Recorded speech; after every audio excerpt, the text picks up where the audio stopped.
What's the deal with roguelites? Just don't die. Yeah, that's true. That's true. The thing is, if you never die in a roguelite, is it really a roguelite?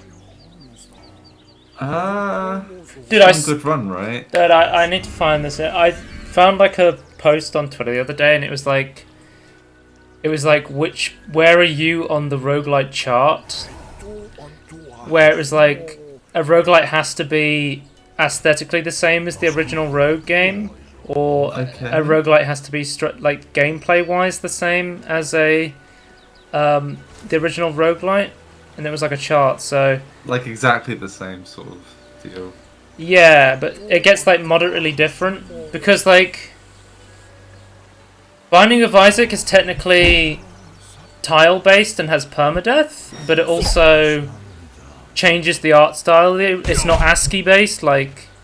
Yeah. Because technically Dwarf Fortress could be considered a roguelite, because it's ASCII-based and it's tile-based, but it doesn't feature the same dungeon... it doesn't feature the... Does a roguelite have to be a dungeon crawler? Does it have to feature permadeath? Because like on the really far right of like games that technically could be considered roguelites, but probably Surely, may not have been, like roguelite, you have to have multiple runs that you can die from. because he said like Kerbal Space Program could technically be considered a roguelite in some respects, where you're just constantly any game. Yeah, exactly. It really depends on your definition. That's not the definition. I feel like lots of quick runs potentially. Like I think a game designed for, like where you're meant to. Well, it's not a bad thing if you die. Like just start again really easy, and it's then randomized. And I think the randomized section is very important. I think I found the image.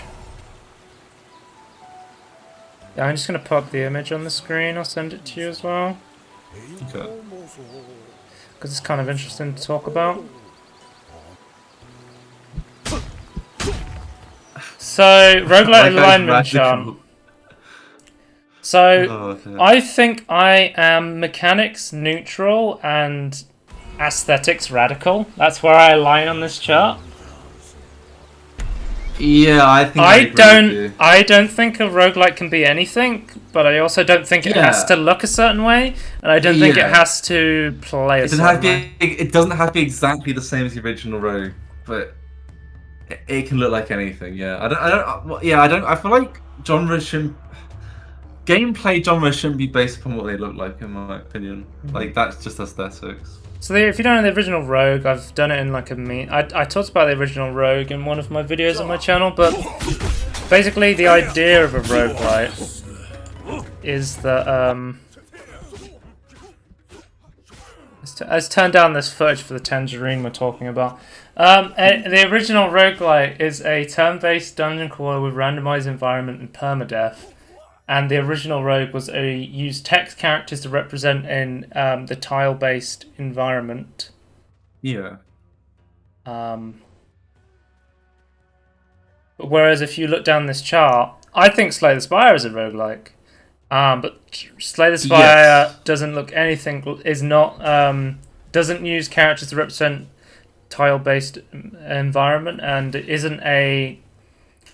But it does. Where you can die it is sort of a dungeon crawler with permadeath in a randomized environment. But with turn-based, yeah. I think this is all fine. It's when it gets to like Kerbal Space Program as a roguelite, I'm like, well, that's a no from me because it's not randomized at all. It's the same each time. Like that makes, if you say Kerbal Space Program it is, then literally any game can. Yeah, but that's why it's underneath mechanics radical. Roguelite can do anything rather than mechanic neutral, where your roguelite has to include random elements and permanent death. But I can see like technically, because this is like red, so it's the most far gone thing you could have towards a roguelite. But I can see like technically like building a rocket, having it blow up, and then trying to build a new rocket could kind of be... It's kind of the spirit of the idea of roguelites in some ways. Yeah, I guess in the idea of building the rocket part, sure. I guess. But I feel like it's still not a randomized set of... Like we were trying... Like the world... The thing you're trying to solve isn't randomized, though. Guys, I think we figured it out. Mechanics neutral, aesthetic radical. That's all you need to know. I'm with you on I was reading this on Twitter, and the first response is, yeah, but what about the roguelite versus roguelite debate? And I was like, oh god, we can go even deeper. We can go even deeper. That's been going on for ages. Yeah. It's all semantics, important semantics, but... Yeah, but anyway, let's talk about the rest of the demo festival, where I have in fact actually been playing roguelites. I think I just call them roguelikes these days because it's easier for people to understand, even though I know there's a difference. I feel like, isn't like a big difference between the two? Like one is like if you dying in between runs, like you can like gain something, whereas roguelikes you definitely can't. Like kind of like the elite or the soft of in between of dying. So this is a game called Rogue Spirit. It is a 3D roguelite action game with light stealth mechanics. Basically, you go around playing as a ghost, and you possess the bodies of your enemies. When you kill one, you can possess their body, and they have different stats and attacks. It's pretty fun. Okay. I found it quite like challenging at first to get my head around, and then once I got into it, I found it like actually quite fun to play.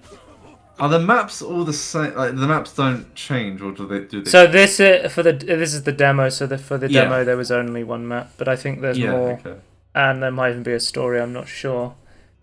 Let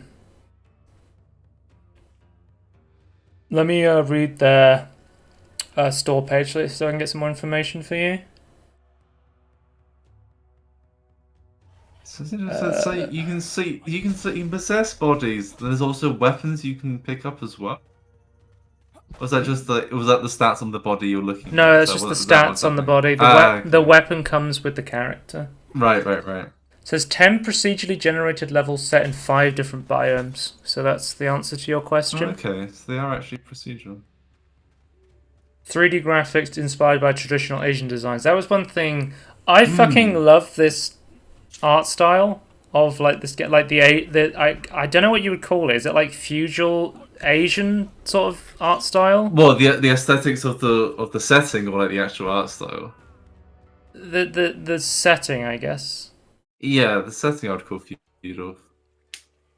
Or feudal Asian, I guess. Like I think places like Japan and China. Yeah, because I don't know how different like other Asian countries are. Probably quite a bit. So maybe.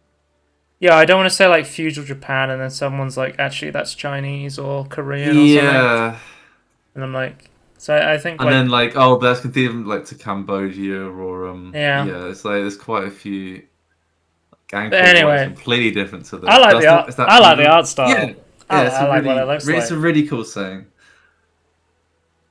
I'm an aesthetic weeb on the radical chart. It's like texture. Like this game has textures, obviously, but like it's like very blocked in textures. If that makes sense. Like it's not like hyper detailed or cartoony, I guess you would say. Oh, it's a geisha. Geisha. Don't know how you pronounce that. I assume it's geisha. I say geisha, but yeah, I don't actually know though. Like I said geisha, but I don't know if that's correct or not.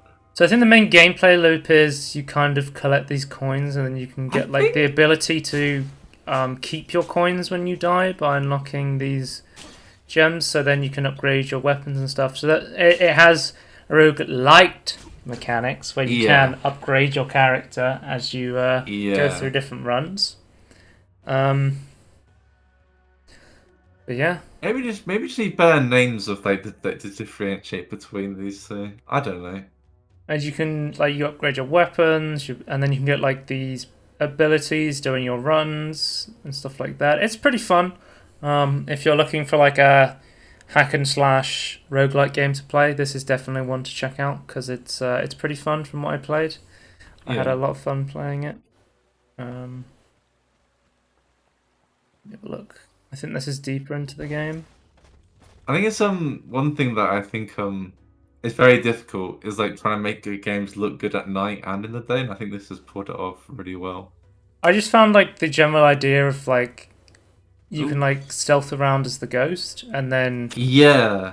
you can become any of the enemies. You can possess their bodies, which is just really interesting idea. So You can't possess someone and like pretend to be them. That's not a thing. no, you're not. Okay, so it's not a disguise system. You're not playing Dishonored Death of the Outsider. Come on, you can't do that. Or Hitman. Or Hitman. Yeah, yeah. Do you actually I know in Hitman you can wear disguises, but aren't the disguises in Hitman specifically just like a chef? Did you ever disguise yourself as an important character? I don't think, from my knowledge. Not like as like a named character, but like it's more just like it's more like a job or like a role.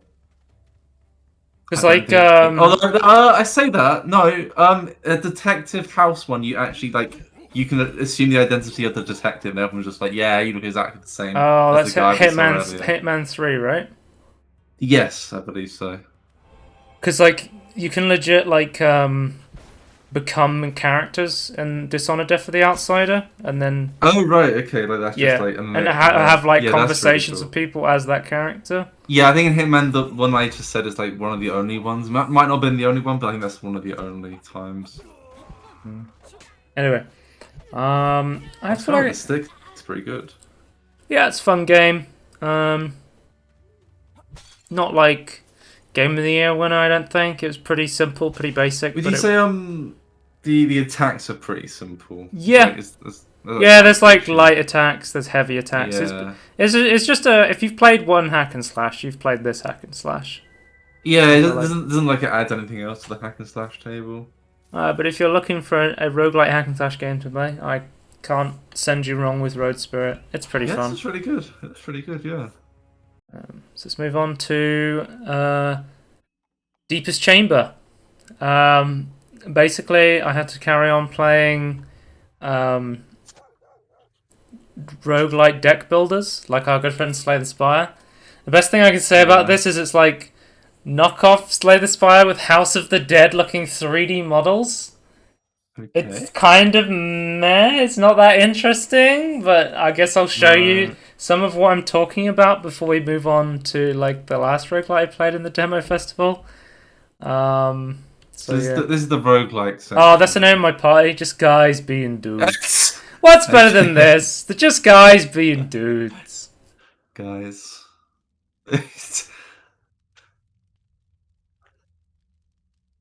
Guys being dudes. Okay.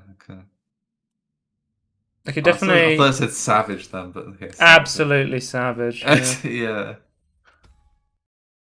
Wait, did it cost money to enter? Was that what I was reading? Or was that just how much you had? Let me have a look. I don't actually remember. Did I have money? There's like difficulty in like a currency like this. Then you get given one at the start. I did not understand how this map at all. You'll see why I say it looks like fucking those old House of the Dead games, the enemies. Yeah. I did not like the art style of this at all. Yeah. And then like a lot of the gameplay, it was like kind of ripped from Slay the Spire, but not as good. Yeah.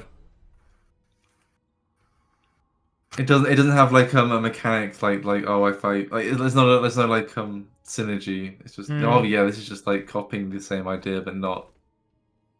Okay. There's no interest in like how to like string it together, right? Like it's just like here's it is then use I've got Slay the Spire on iOS. Why would I play this? I can play on my phone. It kind of reminds me of like the bad Magic the Gathering cards that just do like a very basic thing that can't combine with anything else.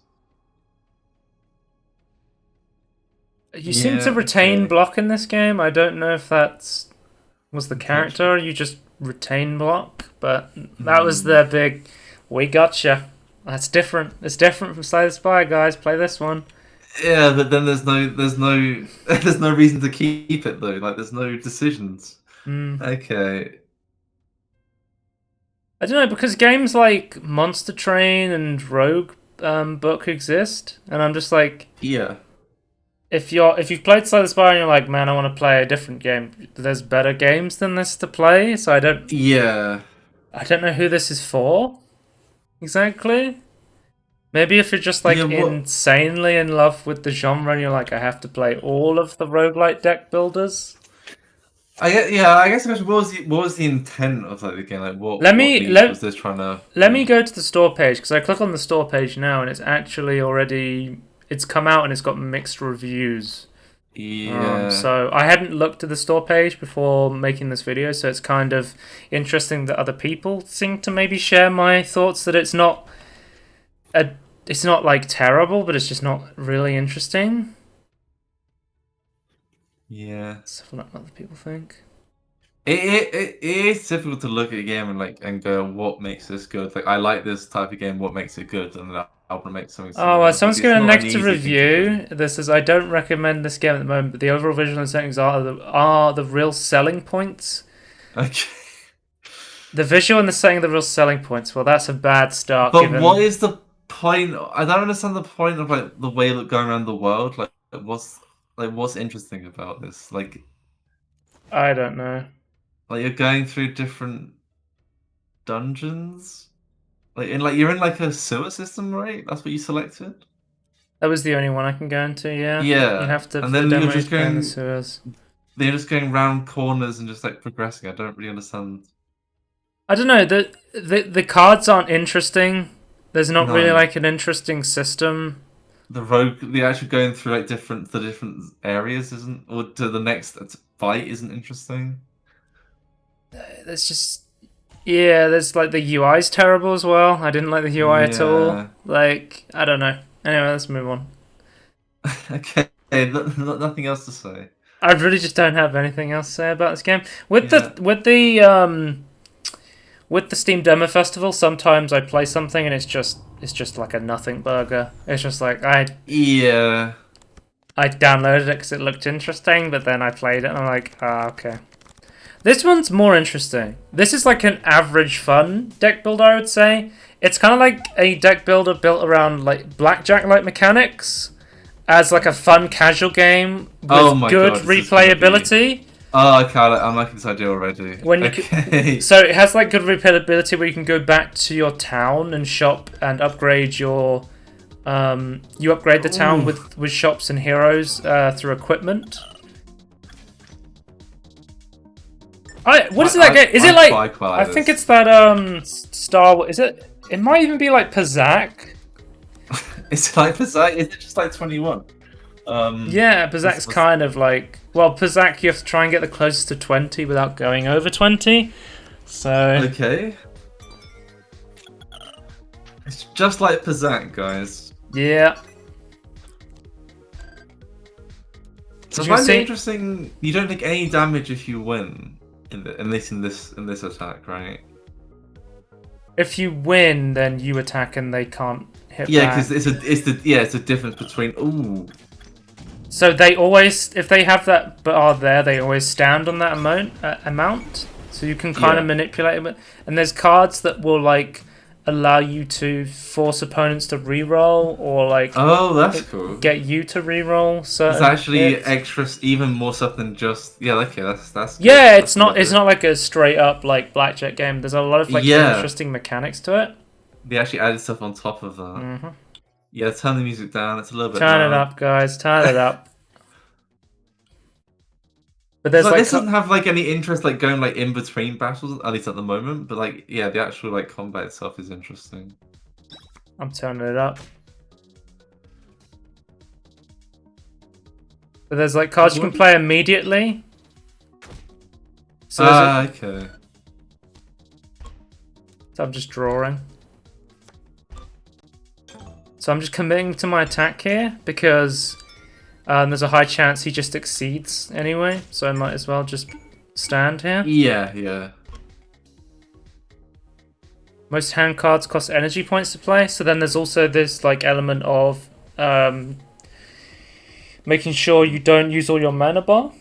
Yeah. You know, +1 to your attack gauge, and that's like a hand card, so you can play immediately. So, like, if you're 1 point away from winning, you can just immediately get the +1 and stuff like that. Let's skip to like a later battle. So, like, I like the simple art style. I quite like actually. It's kind of just like not too. It's just like really easy on your eyes, right? Like it just. So that makes equipment free to play. that does every strike you deal, restore 4 HP to yourself if you get a victory. Or critical victory, each strike you deal restores 5 HP. I don't remember what critical victory is, I'll be honest with you. Is it not just like kill the critical strike, maybe? I don't remember. But this is cool because it lets you heal as you go along. This game's pretty fun. Like, I don't have too much bad to say about it. It's just pretty much it's an average amount of fun deck builder built around blackjack. Void Tyrant is the name of the game. Yeah, now you take damage. Okay. Yeah, there's actually, compared to the last game, there's actually interesting decisions to make. So, like, you actually had to try and figure stuff out. Like, I quite like this a lot. Well, I'll show you because you actually get to like put cards into your deck and stuff like that. That's really cool.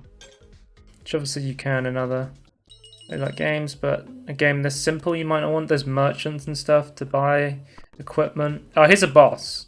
Oh, that's cool. The Parasite.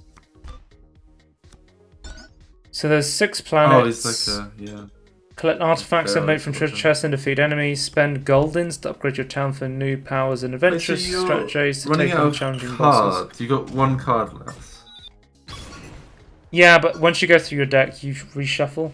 Is that sort of mechanic? Yeah. And that's just like a playing card deck, right? Yeah. Yeah. Okay. Oh yes. Very interesting. So you see there, like.